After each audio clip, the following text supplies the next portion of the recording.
I just want to say that Dani's event is a really fantastic event for illustrators because it's one thing to create portfolio pieces, but you want to have a dummy as well for several reasons. One, because you can include dummy pieces in your portfolio. And whether your dummy is accepted or not, it shows that you know the process. It shows that you know how to be professional, how to take a children's picture book manuscript from thumbnails to dummy to completed color finishes. And that's what editors, agents, and art directors need to see before they hire you.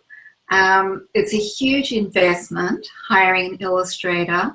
And so it's really important for you as an illustrator to be able to convince them that you know what you're doing and that you're not a big risk, that you're a professional, that you've done this before, that you can show all these, different aspects. Mira, you do encourage illustrators then to include in their portfolio, if not a full dummy, a partial dummy, but a dummy nonetheless.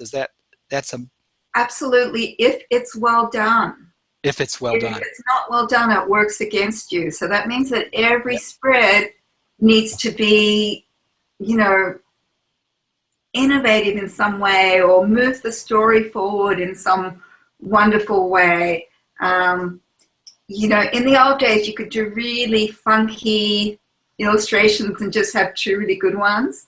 But these days, you need to have more really good ones. You can have some funky ones. People that are really established, they can just do scribbles and they get the thumbs up.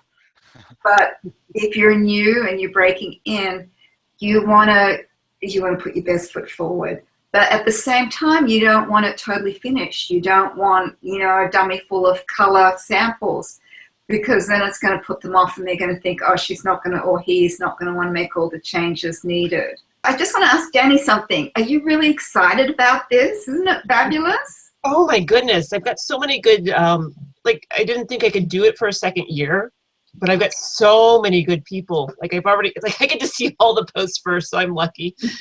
But yeah, I know a bunch of my students will be participating, and that makes me really happy. Can you give a little thumbnail definition to what a dummy is? It's a little bit different for everyone. They're usually quick drawings. Some people do them tighter, some people do them really loose, and it's just the drawings that you would be doing for the illustrations, just to give the agents and editors an idea of that you know how to make this dummy, and they've got to be tight enough that they can see what you want, but they want them loose enough so that if there's any changes to make, you can make those changes. Mira was kind of alluding a little while ago. It's your vehicle for selling your proposal. The dummy is your sales piece. Yeah, yeah. So it has to have some oomph to it, and that page turn quality. That the dynamic is the page turn, the experience of turning the page and being surprised. Traci, what about your definition of dummy? Since you've made several too. I've made several. Yes. It's really the best way to show your idea as a picture book. Like you said, the text breaks, how the page turns are going to work. And a lot of times while I'm working on a dummy book of a book I've written, you'll realize you don't need all the words sometimes, because it's a marriage between the art and the writing, and a dummy book really helps you hone that. And it's good to try and show different angles, different points of view. You get in close, you get in far away. You need to find the best way to tell your story, to get the characters across, to get that exciting page turn, and to involve the reader. So it's the best way to get your story into a visual form that you can then send to an agent or an editor. Say, this is the book that I would love to see out there for kids to be reading. Every manufacturer has to make a prototype of their product to get investors or like Kickstarter. That's a good way to put and it. So it is your creator's prototype. Exactly. The architect has to do it for a building they're going to build for a client, and so we're no different. We're not special, but right. you've got to make the project real to the minds of the buyer or the client, so or the agent.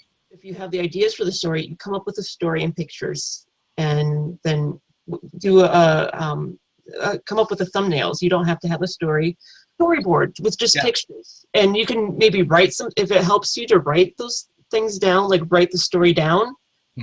That's okay, but you don't have to polish that. It's just the pictures.